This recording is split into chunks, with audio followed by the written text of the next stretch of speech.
পৃথিবীর মানুষ, তোমরা 7টা ধ্বংসাত্মক জিনিস থেকে বেঁচে থাকো যার ফলাফল জাহান্নাম।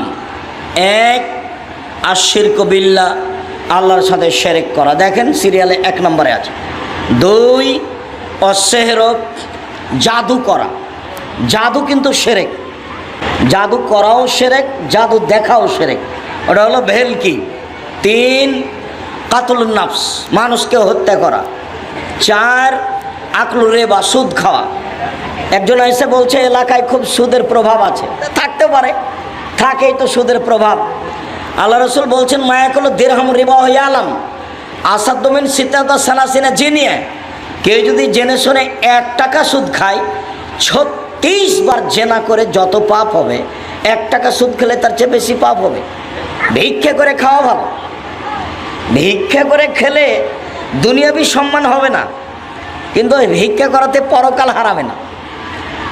আল্লাহ রসুল বলছেন আর রেবা সাবুনা জুজান, সুদের পাপের 70টি ভাগ রয়েছে। ছোট ভাগ হলো মার সাথে জেনা করলে যেমন পাপ হয়, তাহলে মার সাথে জেনা করা কি স্বাভাবিক পাপ? এটা হলো সুদের ছোট পাপ। ওঠার সময়তে এইভাবে কান ধরতে হবে এ কথা নয়। তো সামাজিক মজবুতের জন্য কান ধরে বলবেন জিন্দেগিতে আর কোনো দিন সুদ নিব না, ব্যাংকের লেনদেন বন্ধ করলাম, ডিপিএস বন্ধ করলাম, আপনার ওই কিস্তি তোলা বন্ধ করলাম, প্রয়োজনে ভিক্ষা করে খাবো। ভিক্ষা করে খাবো কেন? দিন মজুরি করে খাবো, মানুষের বাড়িতে কাজ করে খাবো। শিরকের পরিণাম নিঃস্ব, সুদের পরিণাম নিঃস্ব।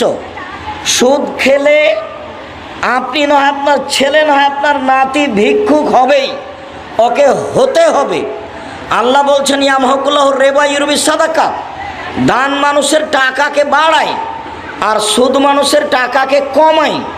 অতএব টাকা এক সময় কমবেই, কাউকে বলা লাগবে না, তার নাম সুদ। 4র্থ মহাপাপ হলো সুদ খাওয়া।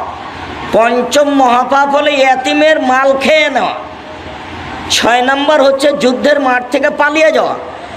7 নম্বর হচ্ছে ভালো নারীর ওপরে অপবাদ লাগানো, যে খারাপ মহিলা। এই 7টার বিনিময় হলো জাহান্নাম।